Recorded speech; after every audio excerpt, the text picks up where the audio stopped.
Bonjour Emmanuel. Bonjour Henri, comment allez-vous? Ça va, je vous remercie. Et vous-même? Bah écoutez, comme le temps. Ah ben ça va, il y a du vent. Oui, il y a du vent. Quel va être votre thème aujourd'hui de discussion, Henri? Alors aujourd'hui, je propose qu'on débatte un petit peu de cette chose étrange, du fait que les gens, lorsque l'on essaie de dire que nous sommes des libéraux, c'est-à-dire que nous sommes pour la liberté individuelle, enfin, on a tout de suite une espèce d'image qui s'installe et, faut dire, une détestation de cette idée de liberté.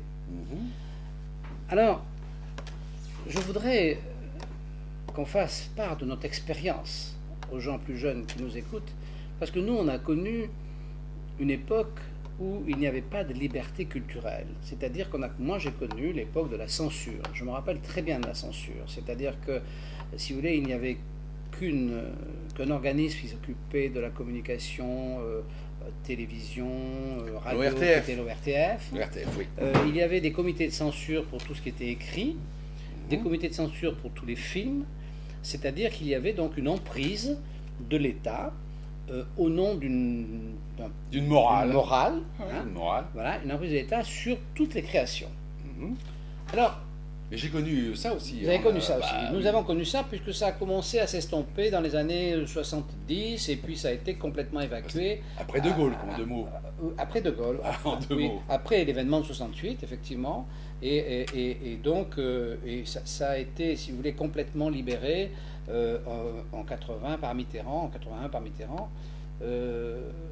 Mitterrand d'ailleurs, pour lequel personnellement j'avais voté, justement à cause de ça, parce que c'est pour vous dire qu'on n'a pas de chapelle, parce que je ne suis pas vraiment un socialiste, et j'avais quand même voté pour cet homme, j'avais quand même voté pour cet homme parce que il supprimait la peine de mort, que moi je trouvais important, et justement il était intellectuellement libéral en ce qui concerne la culture et l'expression. Alors, à cette époque-là, qu'est-ce qui se passait? Il y avait des gens qui avaient envie de s'exprimer, donc ils ne pouvaient pas. Donc comme ils ne pouvaient pas, on avait une production qui était ridicule. C'est-à-dire que, si vous voulez, à l'époque, le cinéma, quand vous allez au cinéma, attendez... on avait le choix entre les Charlots et Daricole. Voilà. Donc, si vous voulez, on s'emmerdait, il n'y avait pas un film de bonne qualité. Les livres, c'était un peu pareil. C'était très difficile. Aujourd'hui, si vous voulez, après donc 30 ou 40 ans de liberté, on a quand même, quand vous allez au cinéma, il y a, je dirais, une majorité de films intéressants. On peut voir du cul. Oui. Non. alors, on va y revenir. Et au niveau donc de la littérature, c'est pareil. Alors, on va y revenir parce qu'effectivement, au moment, puisque ce qu'il faut revoir, c'est la pensée commence à fonctionner. Au moment donc de la censure, on expliquait aux gens, oui, mais on est obligé de censurer, on le fait pour vous. Bien sûr, c'est pour votre bien. Voilà. Parce que si on ne censurait pas, vos enfants, vous imaginez pas les horreurs que vous verriez. Bon. C'est vrai qu'on les voit maintenant. Alors, non, je ne suis pas d'accord. Alors, ce qui s'est passé, effectivement... on voit que vous n'avez pas la télévision. Ah, mais oui, mais ça, la télévision, c'est... Justement, moi je pense que la télévision... Non, mais ça n'a rien à voir avec la censure, on est bien d'accord. Si, complètement. Je pense que la télévision, aujourd'hui, s'auto-censure pour des raisons mercantiles. Ça, je suis convaincu de ça, oui. Mais moi, la télévision, je ne l'ai pas. Au niveau culturel, elle s'auto-censure. Oui, elle s'auto-censure. À ce niveau-là. Oui, voilà. Moi, je n'ai pas la télévision, donc je m'en fous. Alors, qu'est-ce qui s'est passé dans l'absolu? Donc, on a supprimé la censure. Effectivement, il y a une vague de films... cochons, disons, porno, qui ont envahi les écrans, mais ça a duré quoi, 2-3 ans. Et puis après, de toute façon, il était taxé, je crois que les films X avaient une taxe supplémentaire. Mais ils ont fait faillite, parce que de toute façon, au bout d'un moment, on ne pouvait pas aller voir que des films porno, ça n'a quand même pas bon. Voilà. Donc, on est bien d'accord, il y avait donc comment dire, ceux qui détenaient la censure prétendaient agir pour notre bien. Et en réalité, il s'est avéré avec le temps qu'ils n'ont pas du tout agi pour notre bien, qu'ils agissaient pour, on ne sait pas pourquoi, mais enfin pour avoir le pouvoir, quoi, tout simplement. Alors aujourd'hui, au niveau du monde économique, qui est un monde de création, il faut quand même savoir que l'économie, c'est pas un truc... L'économie, ça ne consiste pas à calculer les boîtes de petits pois et à prendre 2% de chaque boîte de petits pois. L'économie, c'est bien plus vaste que ça. C'est un acte créatif qui concerne les individus, chaque individu a son idée on sait à quoi sert l'économie. L'économie permet à chacun de réagir par rapport à la vie, et puis finalement d'essayer de survivre et de ne pas mourir. Et donc il est obligé de prendre des décisions dont la plus grande partie sont économiques, puisqu'elles influent sur la matière inerte, et que ça devient tout de suite de l'économie. Bon. Donc cette économie est créative. Donc à partir du moment où l'État intervient dans l'économie, il intervient dans l'acte créatif, il le limite.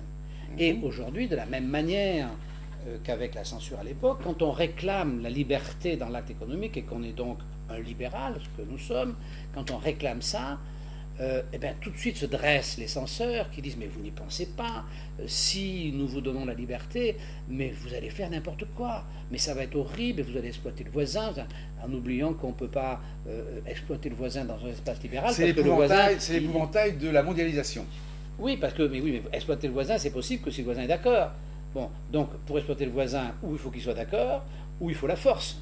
Or la force, c'est l'État qui l'a, c'est pas les gens qui font des affaires. Donc si vous voulez, les gens qui sont les acteurs économiques n'ont pas à leur disposition la force. Il n'y a que l'État qui a la force. Donc si vous voulez, on ne peut pas imaginer que la liberté économique générerait l'esclavagisme, comme ça. Non, ça, pour qu'il y ait des esclaves, il faut qu'il y ait de la police. Sans police, il n'y a pas d'esclaves. Parce que les gens, ils ne se laissent pas. Bon, voilà. Donc, si vous voulez, je pense que cette notion de censure, je pense qu'elle nous permet, et c'est ça que je voulais parler, de peut-être de faire comprendre à beaucoup de gens, parce que quand la censure culturelle a disparu, je pense qu'il y avait une majorité qui était encore favorable. Je pense que quand la peine de mort a disparu, aujourd'hui, je pense que personne n'aurait envie de remettre la peine de mort, c'est tellement invraisemblable. Mais quand la peine de mort a disparu, une majorité était pour la peine de mort.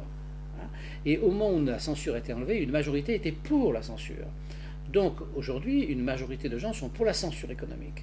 Donc effectivement, les libéraux sont en minorité, et ça supposerait, pour qu'on retrouve la liberté économique, et ça ferait drôle aux gens, parce que si on retrouvait la liberté économique, mais la vie serait 1000 fois plus facile, les choses...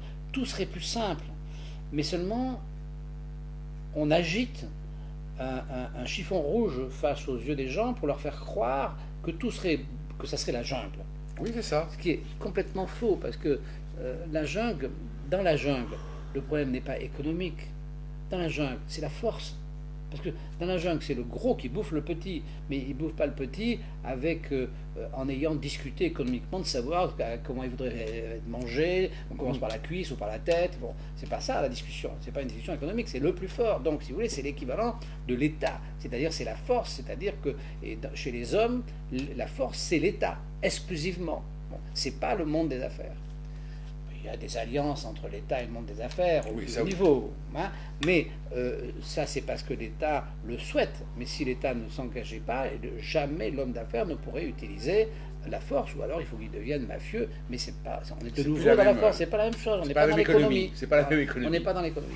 Donc, c'est ça que je voulais dire aujourd'hui, parce que je voulais essayer de recadrer avec des mots simples, essayer de recadrer pourquoi aujourd'hui le libéralisme est si mal vu, pourquoi on n'arrive pas à l'expliquer, pourquoi aussitôt les gens, dès qu'ils entendent ce mot, paf, ils sont complètement... Hérissés. Oui, hérissés.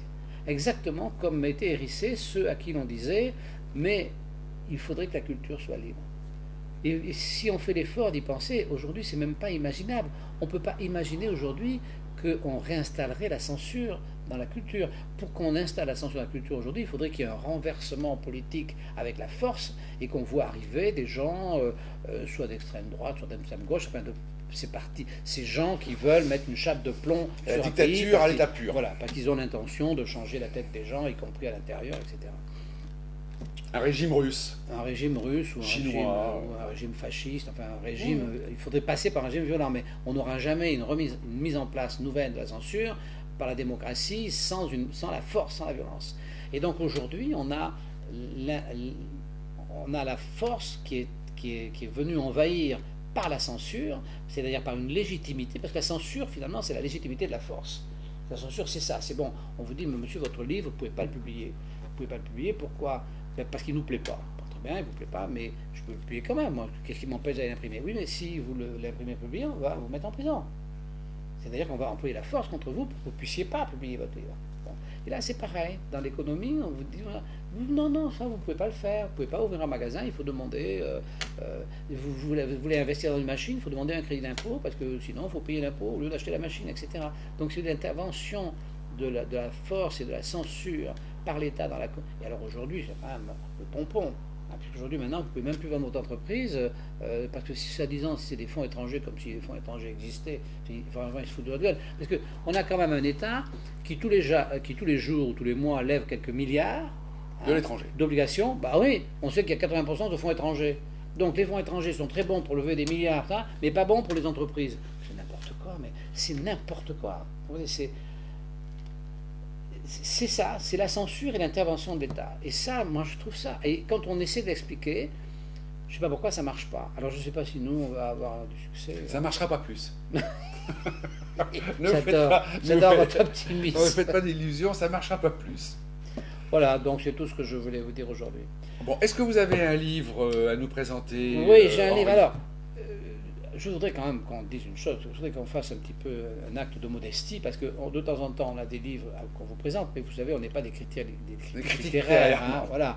On vous présente des livres, c'est des coups de cœur, c'est des choses qu'on a lues, on s'est régalé à les lire, on se dit, bon ben, tiens, on va le dire à nos amis qui sont là, qui nous écoutent, on va leur parler. Oui, enfin, ça tourne quand même, mais, ça tourne, on ne va pas commencer à faire des critiques sur des romans purs et simples. Ça tourne ah ben, quand même. Justement, là, ça va être le cas. Ah bon, oui.